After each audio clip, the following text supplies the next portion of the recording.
Hello everyone, welcome and welcome back to my channel. तो चलिए आज 18th एंड 19th जनवरी का करंट अफेयर सेशन हम स्टार्ट करते हैं with the help of quiz. First quiz is women's and men's title in kho kho world cup 2025 का किसने जीता। तो वुमेन और मेंस दोनों ही टाइटल खो खो वर्ल्ड कप के इंडिया ने जीते, डिफीट किया नेपाल को। मेंस टीम ने डिफीट किया नेपाल को बाय 54-36 एंड वुमेन्स टीम ने डिफीट किया नेपाल को by 78-40। Player of the tournament men's team में हुए डिक्लेयर प्रतीक वायकर, जो कि कैप्टन है मेंस टीम खो खो के, और वुमेन्स टीम में player of the tournament declare हुई हैं प्रियंका इंगले, जो कि कैप्टन है वुमेन्स टीम की। फर्स्ट खो खो वर्ल्ड कप है ये 2025 का, जो कि हमारे इंडिया में दिल्ली में ऑर्गेनाइज करवाया गया। इसके ब्रांड एम्बेसडर हैं सलमान खान खो खो वर्ल्ड कप 2025 के, और इसका मैस्कॉट रहा तेजस एंड तारा, दो dear. Right, next one is recently Donald Trump announce हुए हैं प्रेसिडेंट ऑफ यूएसए। आपको बताना है कौन से प्रेसिडेंट बने वो, डोनाल्ड ट्रंप। सो डोनाल्ड ट्रंप बने 47th president of USA. Donald Trump USA के प्रेसिडेंट डिक्लेयर हुए और यूएसए का वाइस प्रेसिडेंट डिक्लेयर हुए जेडी वांस।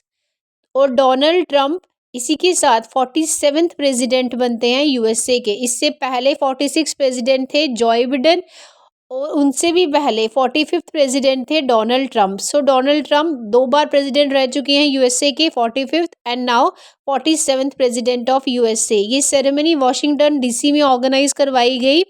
इसमें इंडिया के एक्सटर्नल अफेयर मिनिस्टर जयशंकर जी ने अटेंड किया। Right, so 47th president Donald Trump. Next is 76th republic day of India, जो कि रिसेंटली ऑर्गेनाइज करवाया जाएगा ऑन 26th ऑफ जनवरी 2025 में। उसके चीफ गेस्ट पूछे गए हैं आपको कि किसे बुलाया जा रहा है इस बार। So chief guest of 76th republic day of India 2025 में बुलाया जा रहा है इंडोनेशिया के प्रेसिडेंट प्रभावो सुबांतो। राइट, 26 जनवरी 1950 में बेसिकली इंडिया का कॉन्स्टिट्यूशन इफेक्ट में लाया गया था, इसीलिए 26 जनवरी को रिपब्लिक डे सेलिब्रेट किया जाता है। बट हमारा कॉन्स्टिट्यूशन तो 26 नवंबर 1949 में रेडी हो गया था, पर इसको 26 जनवरी 1950 में इफेक्ट में क्यों लाया गया पूरे भारत में? To commemorate the important day that is 26 January 1930। तब से इंडिपेंडेंस डे हमारे भारत में सेलिब्रेट किया जा रहा था, तो इस डेट को सेलिब्रेट करने के लिए 26 जनवरी की डेट चुनी गई। 75th रिपब्लिक डे 2024 में फ्रेंच प्रेसिडेंट आए थे, जिनका नाम आप बताएंगे। नेक्स्ट इज इनमें से किस कंट्री ने वर्ल्ड का सबसे पावरफुल हाइड्रोजन फ्यूल से चलने वाला इंजन डेवलप किया है? तो ये है भारत। भारत ने वर्ल्ड का सबसे पावरफुल हाइड्रोजन फ्यूल से चलने वाला इंजन डेवलप किया है। भारत से पहले जर्मनी, फ्रांस, स्वीडन और चाइना ने भी ये इंजन बनाया है, पर इसकी कैपेसिटी कितनी थी? 500 to 600 horse power. Whereas India ने जो इंजन बनाया है उसकी कैपेसिटी है 1200 horse power. Right, next is recently organise करवाया जा रहा है ICC women's under 19 world cup 2025। ये किस कंट्री में ऑर्गेनाइज करवाया जाएगा, ये पूछा गया है यहाँ। तो मलेशिया ऑर्गेनाइज करने जा रहा है ICC women's under 19 world cup 2025 का। आईसीसी वुमेन्स अंडर 19 का ये सेकेंड एडिशन है जो मलेशिया में ऑर्गेनाइज करवाया जाएगा from 18th January to 2nd फरवरी 2025। इससे पहले अंडर 19 वर्ल्ड कप का पहला एडिशन साउथ अफ्रीका में ऑर्गेनाइज करवाया गया था, जहां टीम इंडिया जीती थी और उस टाइम कैप्टन थी शिफाली वर्मा। अब के टाइम में जो कि अंडर 19 वर्ल्ड कप 2025 का मलेशिया में ऑर्गेनाइज करवाया जा रहा है, उसमें करंट टीम इंडिया की कैप्टन है Nikki Prasad. Next is recently Indian cricket team के न्यू बैटिंग कोच को अपॉइंट किया है बीसीसीआई ने। आपको इस कोच का नाम बताना है। सो इंडियन क्रिकेट टीम के न्यू बैटिंग कोच का नाम है सितांशु कोटक, जिन्हें अपॉइंट किया बीसीसीआई ने। राइट, सितांशु कोटक। अगर करंटली पूछा जाए, इंडियन वुमेन क्रिकेट टीम के कोच कौन है? इंडियन वुमेन क्रिकेट टीम के कोच हैं Amol Majumdar. Whereas Indian men cricket team के कोच हैं recently currently Gautam Gambhir, right. और अब बैटिंग कोच रखा गया है सितांशु कोतक को। नेक्स्ट इज इंडियन वारशिप जिसका नाम है आईएनएस मुंबई, उसने रिसेंटली पार्टिसिपेट किया एक्सरसाइज ला पेरोस में। आपको बताना है ये एक्सरसाइज कहाँ कंडक्ट करवाई गई, तो ये कंडक्ट करवाई गई साउथ ईस्टर्न पैसिफिक ओशन में। कौन सी एक्सरसाइज? ला पेरोस। ये बेसिकली 2 साल में एक बार होने वाली मैरीटाइम मिलिट्री एक्सरसाइज है जो कंट्रीज की मिलिट्री फोर्सेस के बीच में ऑर्गेनाइज करवाई जाती है। इसे कंडक्ट करवाती है फ्रेंच नेवी और इसमें पार्टिसिपेट करती हैं कौन कौन सी कंट्रीज? फ्रांस तो करेगी ही क्योंकि वो लीड कर रही है, कंडक्ट करा रही है।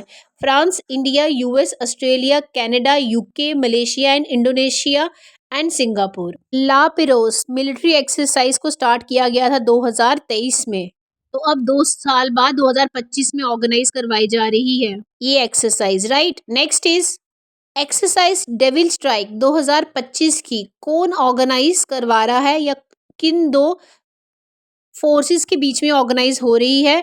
Indian army and Indian air force, इन दोनों फोर्सेस के बीच में एक्सरसाइज कंडक्ट करवाई जा रही है डेविल स्ट्राइक 2025। ये एक्सरसाइज बेसिकली इसीलिए कंडक्ट करवाई जाती है कि इन फ्यूचर में जब भी कोई वॉर लाइक सिचुएशन होगी तो ये दोनों फोर्सेस कैसे एक दूसरे के साथ कॉपरेट करेंगी और उस चैलेंजिंग सिचुएशन को हैंडल करेंगी, इसीलिए ये एक्सरसाइज करवाई जाती है। From 16 to 19 of January 2025 exercise devil strike. Next is recently global cyber security outlook 2025 की रिपोर्ट किसने रिलीज की है? किस ऑर्गेनाइजेशन ने रिलीज की है ये रिपोर्ट? वर्ल्ड इकोनॉमिक फोरम ने रिसेंटली रिपोर्ट रिलीज की जिस रिपोर्ट का नाम है global cyber security outlook report 2025। Basically इस रिपोर्ट में बताया जाता है कि साइबर थ्रेट्स क्या क्या है हमें, मतलब कि जैसे अगर रशिया और यूक्रेन में जब वॉर हुई तो रशिया ने यूक्रेन के इंफ्रास्ट्रक्चर जैसे energy infrastructure, water infrastructure, defence infrastructure को हैक कर लिया था, ठीक है, डाटा सारा चुरा लिया था, तो इससे साइबर क्राइम बोलते हैं। तो ये जो साइबर क्राइम हो रहे हैं, ऐसे साइबर थ्रेट जो हमारे सामने आ रहे हैं उससे डील करती है ये रिपोर्ट जिसे पब्लिश किया वर्ल्ड इकोनॉमिक फोरम ने। इसका हेडक्वार्टर है जेनेवा स्विट्जरलैंड में। रिसेंटली इंडिया की 6th एस्ट्रोनॉमिकल ऑब्जर्वेटरी को एस्टैब्लिश किया गया under department of science and technology के अंदर। इस एस्ट्रोनॉमिकल ऑब्जर्वेटरी का नाम है सत्येंद्र नाथ बोस एस्ट्रोनॉमिकल ऑब्जर्वेटरी वेस्ट बंगाल में, ठीक है। ये 6th एस्ट्रोनॉमिकल ऑब्जर्वेटरी है। बेसिकली एस्ट्रोनॉमिकल ऑब्जर्वेटरी क्या होती है? बड़े बड़े टेलीस्कोप्स को यूज़ करके हम सेलेस्टियल ऑब्जेक्ट्स जैसे कि stars, planets, comet, x-rays, UV rays जो स्पेस में है उन्हें स्टडी कर सकते हैं इन एस्ट्रोनॉमिकल ऑब्जर्वेटरीज में।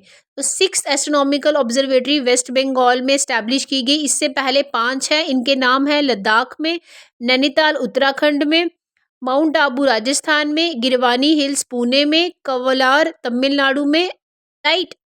आज की सेशन का क्विज है in which state is Kokborok festival celebrated. Kokborok festival इन सभी स्टेट में कहाँ सेलिब्रेट किया जाता है? आप कमेंट सेक्शन में बताएंगे, मैं नेक्स्ट सेक्शन में इसका आंसर बताऊंगी। आज का इम्पॉर्टेंट डे है नेशनल रोड सेफ्टी वीक जो 11 से 17 जनवरी तक सेलिब्रेट किया जाता है। इसे ऑर्गेनाइज करती है ministry of road transport and highways. National road safety week from 11 to 17 जनवरी का सेलिब्रेट करने का क्या ऑब्जेक्टिव है? To increase awareness towards road safety and reduce accident. जितने भी रोड्स में एक्सीडेंट होते हैं, जैसे लोग हेलमेट नहीं पहनते हैं, ठीक है, तो उसके बारे में लोगों को अवेयर करना ताकि हम एक्सीडेंट कम करवा पाएँ, लोगों को ज़्यादा अवेयर करवा पाएँ, एक्सीडेंट कम हो पाएँ, ठीक है। ये ऑब्जेक्टिव है रोड सेफ्टी वीक का जिसे सेलिब्रेट किया जाता है फ्रॉम 11 to 17 ऑफ जनवरी। इस साल नेशनल रोड सेफ्टी वीक की थीम है be a road safety hero, ठीक है। अपनी सुरक्षा का ध्यान रखें और रोड सेफ्टी का हीरो बने ताकि हम रोड से रिलेटेड एक्सीडेंट्स को रिड्यूस कर पाएँ। National road safety week 11 to 17 January, right. जिसकी थीम है be a road safety hero. Organise करवाई जाती है ministry of road transport and highways, right.